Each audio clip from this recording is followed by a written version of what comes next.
measuring the needed parts.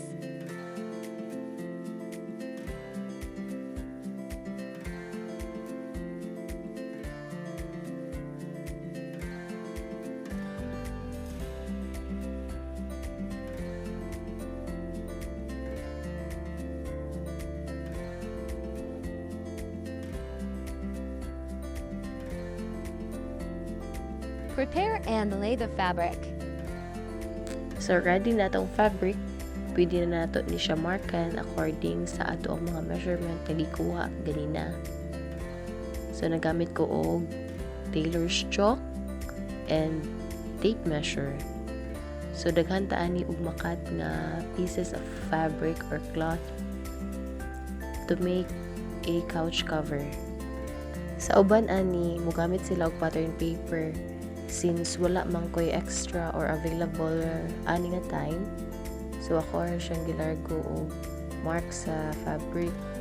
Then I make sure nga ang katong mga points or ang mga measurement parehara sad sa akong mga gipang measure ganina. Kaya aron ini cut largo-largo na. Then I added 1/2 inch for seam allowance. During the part, ako nang i-prepare ang fabric to sew para ma-attach na sila.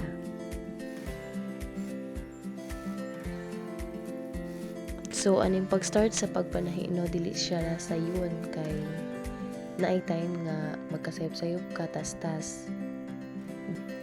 Ang usahay pod nga kakakuanan sa mga manahi ay is if mahurot ang thread sa alam sa bobbin, hago kayo ti wine.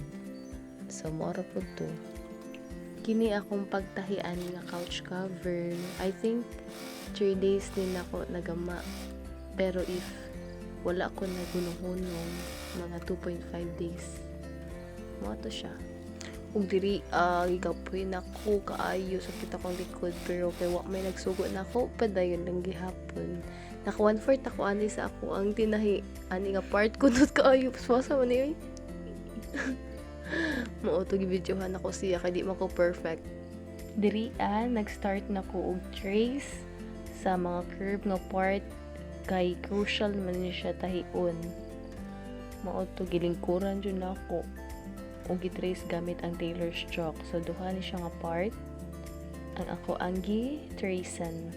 Trace kunuhay arong ingnon nga kamako bisig di ay to.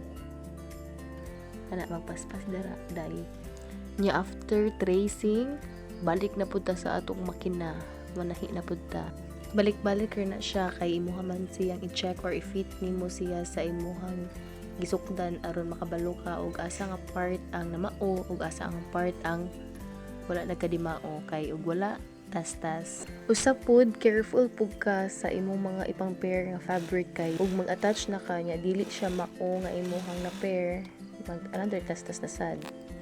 Ug karon atoan nang gitriman ang mga excess na threads using sunog-sunog sa kandila.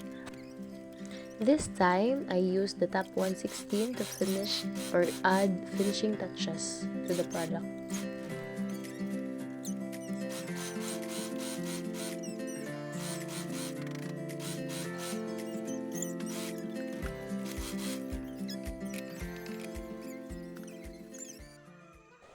And tada! Fit check!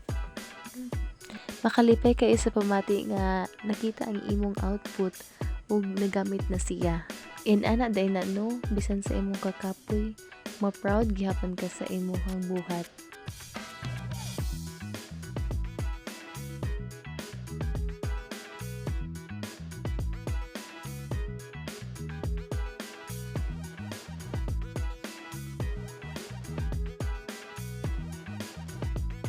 Nya, aura-aurahan ginagmay, hisi-hisi lang to.